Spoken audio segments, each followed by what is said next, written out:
کوئی اور نہیں تھے، وہ جبریل علیہ السلام تھے جس کے ہاتھ تو بیچار ہوگا تو رب کعبہ قسم لڑکا سمجھے گا کہ دہیج مانگنا نہیں ہے۔ اللہ اکبر۔ آج جب لڑکا دیندار ہوگا تو یاد رکھنا لڑکا لڑکی کا بھی رسپیکٹ کرے گا، اگر لڑکی دیندار ہوگی تو لڑکا رسپیکٹ کرے گا، اور جو اخلاق ہے دونوں میں محبت بڑھے گی۔ دیندار ہو تو ورنہ گھمائے گا بازاروں میں۔ رب کعبہ قسم اپنے بچے کو اتنی تعلیم دے دو کہ اپنے ہر مسئلے خود سے حل کر لے۔ اللہ اکبر۔ جب حضرت ابو بکر کا دیکھ سننا، جب حضرت ابو بکر کو کچھ اللہ کے نبی نے دینار دیا کہ جاؤ تیاری کر دیا جائے، کچھ دیا ام سلمہ کو دیا کہ اس کی تیاری کر دیا جائے۔ رب کعبہ قسم جب نکاح کا وقت ہو، نکاح ہوا، آج کیا کہتے جب بدا کی وقت ہوتا ہے تو پہلے کہہ دیتے باپ سن میری بیٹی، اگر تمہارا سسر کوئی پریشان کرے تو مجھے کال کرنا، اس کا اینٹ بجا دوں گا، تو مجھے فون کرنا، تیرے شوہر کو دیکھ لوں گا، تو مجھے فون کرنا، میں تیرے سسرا خاندان کو دیکھ لوں گا۔ پیغمبر کی بیٹی ہے، پیغمبر کی بیٹی ہے، پیغمبر کیا درس دے رہے ہیں کہ بیٹی سن۔ ام سلمہ نے کہا، ام سلمہ کو کہا کہ اندر سے کوئی چادر لاؤ، تو چادر لے کر دیکھتے ہیں تو فرمایا کتابوں میں آتا ہے 17 پیوند والے چادر اپنے بیٹی کو اڑاتے ہیں کہ میری بیٹی سن، آج 17 پیوند والے چادر اڑا رہے ہیں، کل میدان حشر میں اللہ نوجوان عورتوں کے سردار کا تاج پہنائیں گے۔ اللہ اللہ کہا بیٹی سن، بیٹی سن، علی سے اتنا مت مانگ لینا کہ علی دے نہ پائے۔ اللہ اللہ آج کہے کہ بیٹی کال کر دینا، موبائل تیرے پاس ہے، ترنت کال کر دینا، میں 2 منٹ میں آ جاؤں گا۔ وہ رشتہ کبھی چلتا نہیں بلکہ بگڑتا ہے، وہ رشتہ چلتا نہیں بلکہ بگڑتا ہے۔ رشتہ تو وہ چلتا ہے جب بیٹی فون کر دے تو بیٹی کو سمجھا دیا کرو کہ بیٹی تیری زندگی اب وہاں گزرے گی، بیٹی تیری زندگی اب وہاں گزرے گی۔ حالات تو میں یہ دیکھا ہوں، جب تک باپ ہے تو اس کے گھر میں اس کی بیٹی کی عزت ہے، جب باپ مر گیا، ماں مر گئی، اس گھر میں بیٹی کوئی عزت نہیں دیتا ہے، جو آئے وہی ٹھوکر دے، بھائی آئے تو بھائی کی بیوی ٹھوکر دے، چھوٹے بھائی اس کی بھی ٹھوکر دے، تو مرک اب یہاں گئی طلاق لے کر کے۔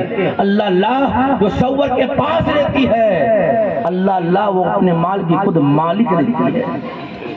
اللہ اللہ تو سننا، حضرت بداگی ہو گئے 3 دن تک، اللہ اکبر، حضرت فاطمہ کے چہرے پہ زرد ہو گئے۔ حضرت علی کو پوچھتے ہیں اے فاطمہ تیرے چہرے پہ زرد ہے؟ فرمانے لگے 3 دن سے ایک لقمے نہیں کھائے، آج ایک ٹائم کھانا نہ دے، ایک ٹائم نہ دے تو کہتے جب سے تیرے نکاح میں آئے ہوں تو آج تک کچھ دیا ہی نہیں ہے، ساری زندگی لا کر دیا۔ میرے حضور فرماتے ہیں کہ سب سے زیادہ جہنم میں دیکھا میں تو عورتوں کو کثیر دیکھا، زیادہ دیکھا، کیونکہ وہ نافرمانی اپنے صبر کرتی ہے۔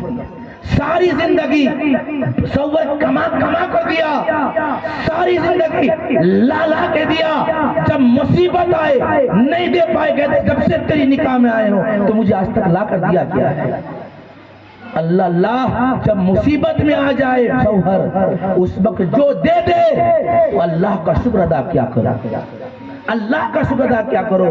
وہ فرمانے لگے، حضرت فاطمہ فرماتی ہے، فرمانے 3 دن سے روٹی نہیں کھائی ہو۔ علی فرماتے کیوں؟ فرماتے تمہارے گھر میں روٹی ہی نہیں۔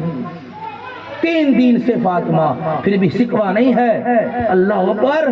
حضرت علی جاتے فجر کی نماز پڑھ کے، فجر کی نماز پڑھنے کے بعد نکلتے، کام کے لیے کوئی کام نہیں ملتا، سوچا گھر جا، ہمت جواب دیتی گھر کس طرح سے جاؤں۔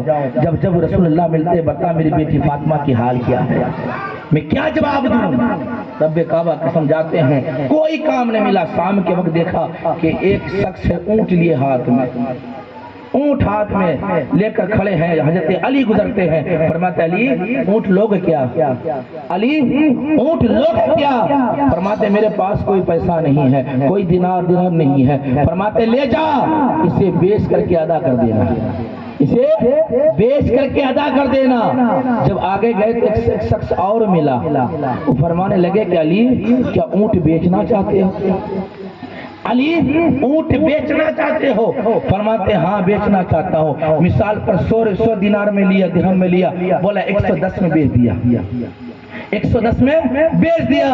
جب بیچ کر کے آئے تو اس شخص کو ڈھونڈ رہے ہیں جس سے انہوں نے ادھار اونٹ لیا تھا. اب تو ڈھونڈ لیا, اپنے غلاموں کا حق ملا ہی نہیں. جیسے گئے شام کے وقت پہنچے تو دیکھا کہ علی اللہ کے نبی بھی تشریف فرما ہے, حضرت فاطمہ بھی, اور دیکھے رسول اللہ کے بارگاہ میں جاتے اور ہاتھ باندھ کے کھڑے ہو جاتے. پیغمبر فرماتے علی اس کو ڈھونڈ رہے ہو, اسے ڈھونڈ رہے اونٹ والے کو جس سے تم اونٹ لیا ہے. کہا یا رسول اللہ اونٹ لیا ہوں. فرمانے آپ کو کیسے معلوم؟ کو ابھی جبریل آئے تھے, وہ فرمانے لگے جبریل جو اونٹ دیا وہ کوئی اور نہیں تھے, وہ جبریل علیہ السلام تھے. جس کے ہاتھ تو بیچا وہ میکا علیہ السلام تھے. اللہ نے وہ 100 درہم تجھے دیا ہے اور 10 درہم بھی تجھے اللہ کا فرمایا ہے.